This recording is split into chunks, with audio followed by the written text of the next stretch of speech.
All right, time for a little bit of review on writing the equation of lines. I'll start with this yellow line here.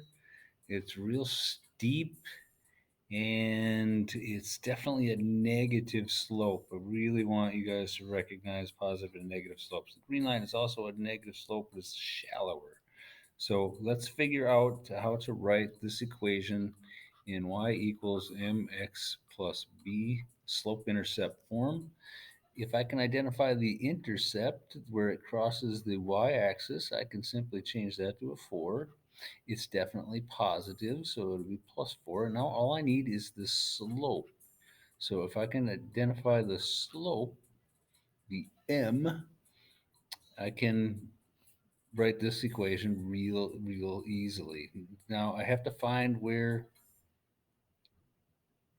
I hit the grid lines perfectly, and that would be right there, or right there, or right there. And every single time I'm looking for my rise over my run, and then I'll simplify that if need be. So from this dot, let's say, up 1, 2, 3 units, and over 1. So my rise is 3, my run is 1. The slope is 3, but I have to remember that it was negative. So then I would simply change that m to a -3, and that is it. That's the yellow line. Now we'll do the same thing with the green line, y equals mx plus b. We just need the m and the b, so here is where our intercept is this time, is at -4. And the grid line worked right there also, and here, the grid marks, I should say, and here. It looks like that's a nice pattern every single time.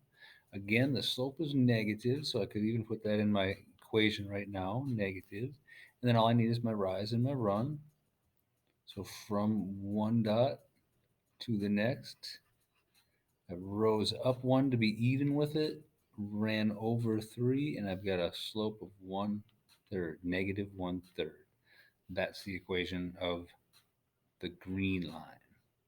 Now, just to prove one more quick point, let's say somebody else chose this particular coordinate and this particular coordinate where they saw that they hit the grid lines. They would also notice that the slope was negative, but their rise would be 1, 2, 3, and their run would be 1, 2, 3, 4, 5, 6, 7, 8, 9. Now they got the exact same thing, but they just need to simplify that, divide by 3, and get 1 over 3, just like we did when we just counted from this coordinate to this coordinate. So the slope is always -1/3 on that green line.